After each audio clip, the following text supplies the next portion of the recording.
52 মোথাবাড়ির বিধানসভার প্রার্থী সায়েম চৌধুরীর আজকে পথসভা।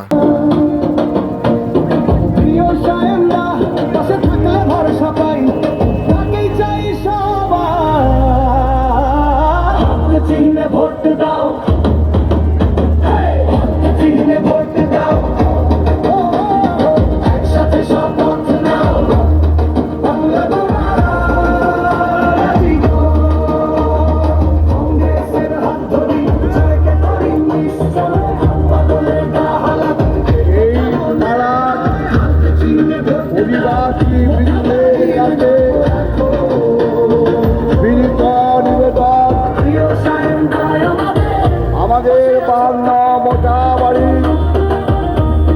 বিধানসভা কেন্দ্রের জাতীয় কংগ্রেসের প্রার্থী